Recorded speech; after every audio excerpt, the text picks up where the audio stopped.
घटना जनवरी 2019 की है और जब शाहीन-बाग बड़ा ज़ोर शोर से चल रहा था, उसमें मैं मुख्य धारा में था।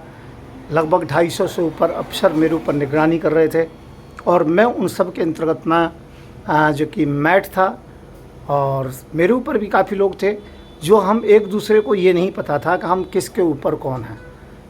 क्योंकि मुझे तो 20 दिसंबर को बुलाया गया था।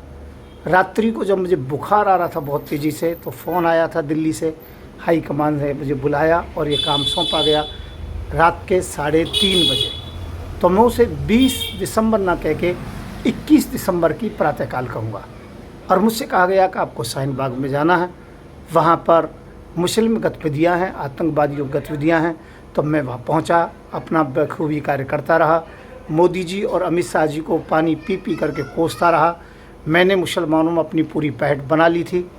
परंतु इसके साथ साथ एक बात बताना चाहता हूँ, जो जनवरी का जो महीना था वो मेरे लिए बहुत ख़तरनाक था। मेरी हत्या होने की भी संभावना थी, क्यों कुछ मुसलमानों को ये मालूम पड़ चुका था कि मैं सरकार का व्यक्ति हूँ और मैं एक बहुत बड़ा अफसर हूँ, देश के लिए काम कर रहा हूँ और बिना पगार के काम कर रहा हूँ। और मैं काफ़ी एजेंसियों से मिल चुका हूँ और सरकार का, मोदी जी का खास करके मैं व्यक्ति हूँ और अमित शाह जी का व्यक्ति हूँ, ऐसा उन लोगों को मालूम पड़ गया था। पसीने आ रहे थे मुझे जनवरी में, जो कड़ाके की सर्दी पड़ रही थी।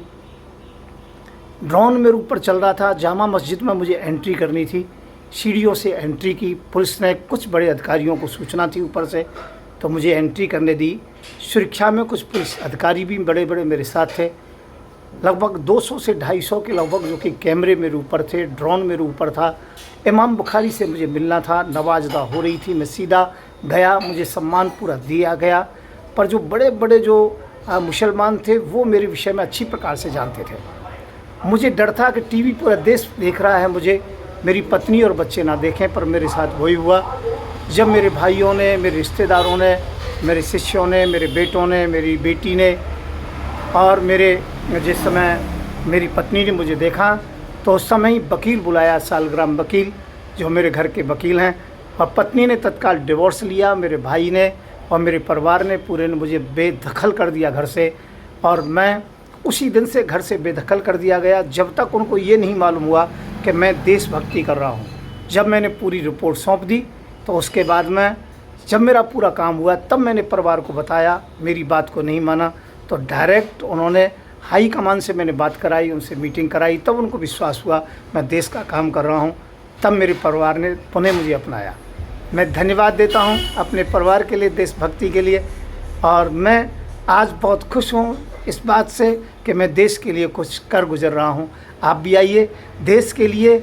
आप मान सम्मान मत देखिए, धन पैसा मत देखिए। सम्मान और ये चलता रहता है, पर देश कभी किसी खतरे में ना हो।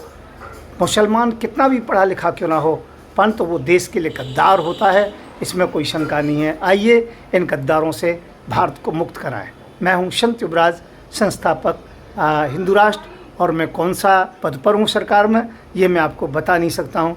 नमस्कार दोस्तों, अगली मुलाकात फिर आगे की वीडियो में होगी। नमस्कार।